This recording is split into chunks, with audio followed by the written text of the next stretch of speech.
Originally this site was a tannery, and the earliest part of the buildings I believe were built in about 1840. Then in 1872 the whole site was sold, and by 1885 it became a woolen mill. The Carmarthenshire countryside surrounding the Elvet Woollen Mill couldn't be more peaceful. But within these walls, new life is being breathed into a sleeping giant of Welsh industrial history. So this is a warping mill. So in weaving you've got two axes, you've got your warp and your weft. So this is the machine that's going to prepare our warp. Okay, all you got to do is shove that bar across. Okay. Yep.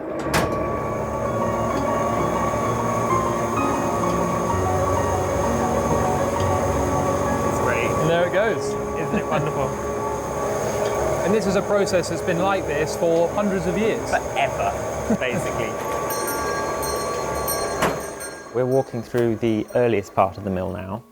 So this front section dates from the 1840s. And imagine the process as a line, so the yarn starts at that end and then works its way down through the building, through coning, creeling, warping, weaving, and then out of the door as finished fabric. 18-year-old Morgan loves engineering.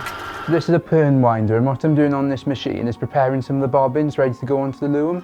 He's taken a gap year after school to work in this playground of industrial era technology. There's not many people, especially my age, in this area who would have the opportunity to learn skills like this.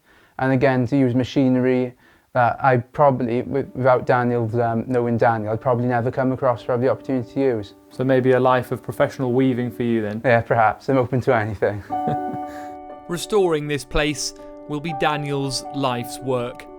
He thinks it could take between 10 to 20 years to entirely renovate the mill as a working factory.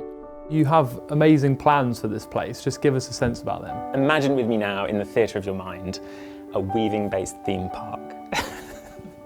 Now I know that's very niche, but that's basically what we're talking about, but a completely functioning woolen mill. So Loomland or Weave Yes, World, okay, or what's sorry. it going to be? Well, originally I used to call it Operation Loomland.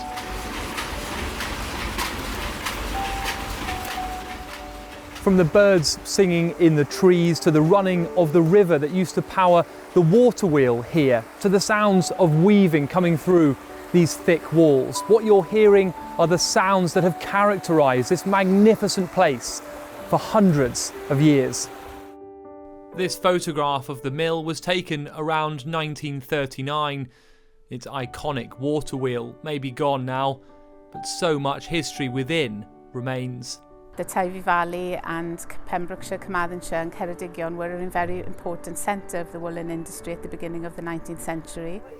Anne Whittle manages the nearby National Wool Museum that celebrates the amazing history of this industry in this part of Wales. The fact that Daniel has now preserved Cynnwyl Elvet Mill, which was one of those mills that was established 130 years ago, is very important.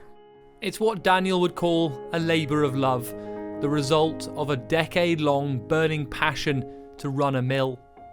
The products made here will one day end up in high street shops around the globe, and maybe one day we'll all be able to have a day out here at Loomland. Hamish Alskerry, ITV News, near Carmarthen.